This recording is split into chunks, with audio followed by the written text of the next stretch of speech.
ہم کریں گے ہر مظلوم کی حمایت۔ السلام علیکم ناظرین، میں ہوں حورین فاطمہ اور آپ دیکھ رہے ہیں حمایتی نیوز HD چینل۔ نظر ڈالتے ہیں آج کی اہم خبر پر۔ اسلام آباد سوشل میڈیا کنٹرول کرنے کے لیے حکومت نے بڑا فیصلہ کر لیا اور انٹرنیٹ سروس فراہم کرنے والی کمپنیوں کو راضی کر لیا ہے۔ تفصیلات کے مطابق سوشل میڈیا کنٹرول کرنے کے لیے فائر وال کی تنصیب کا فیصلہ کر لیا گیا۔ اس سلسلے میں حکومت نے انٹرنیٹ سروس فراہم کرنے والی کمپنیوں کو راضی کر لیا ہے۔ ذرائع کا کہنا ہے کہ فائر وال خصوصی فیچر ڈیپ پیکٹ انسپیکشن کی صلاحیت کی حامل ہوگی۔ ڈیپ پیکٹ انسپیکشن سے ڈیٹا کی لیئر 7 تک دیکھا جا سکے گا۔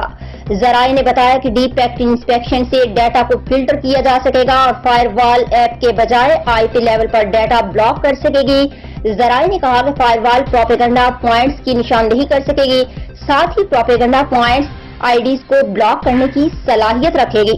ذرائع نے مزید بتایا انٹرنیٹ سروس فراہم کرنے والی کمپنیوں پر فائر وال نصب ہوگی۔ فائر وال کی تنصیب کی کچھ قیمت حکومت ادا کرے گی اور باقی قیمت انٹرنیٹ سروس فراہم کرنے والی کمپنیاں ادا کریں گی۔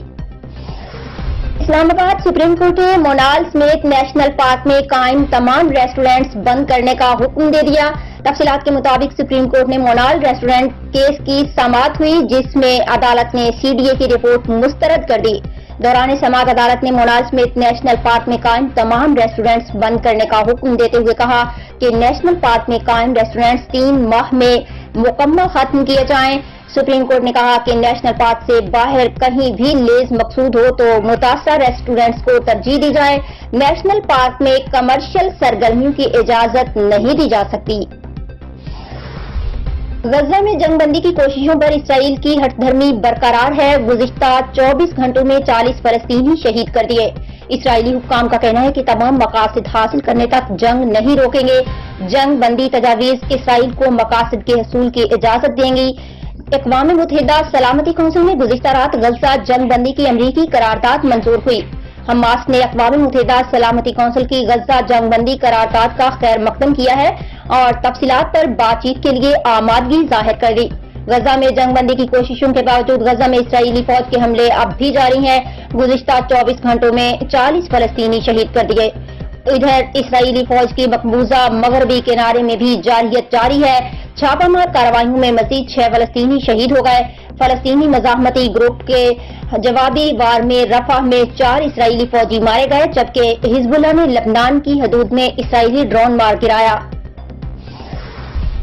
پیپلز پارٹی کے سینیٹر سلیم مانڈوی والا سینٹ کی قائمہ کمیٹی خزانہ کے چیئرمین منتخب ہو گئے۔ PTI کے سینیٹر شبلی فراز اور محسن عزیز نے سلیم مانڈوی والا کے سینٹ کی قائمہ کمیٹی خزانہ کے چیئرمین منتخب ہونے پر شدید احتجاج کیا اور اجلاس کا بائیکاٹ کیا۔ سینیٹر شبلی فراز نے سینٹ اجلاس میں خطاب کرتے ہوئے کہا کہ کل رات تک کمیٹیوں کے قیام کی کسی کو خبر بھی نہیں تھی۔ سینیٹر علی ظفر نے کہا کہ جس کمیٹی کا حکومت کے احتساب سے تعلق ہوتا ہے وہ اپوزیشن کے پاس جاتی ہے۔ دوسری جانب سینیٹر شیری رحمان نے رد عمل میں کہا کہ تاثر دیا جا رہا ہے، کمیٹیوں میں بے ضابطگی ہوئی، آپ کی مرضی کی ایک کمیٹی آپ کو نہیں ملی، اس لیے آپ یہ سب کہہ رہے ہیں۔ اس کے علاوہ وزیر قانون اعظم نذیر تارڑ نے کہا کہ کمیٹیاں ہمیشہ سینٹ سیکریٹریٹ ہی بناتا ہے۔ جب اپوزیشن میں تھے ہم نے داخلہ اور قانون کی کمیٹی مانگی تھی۔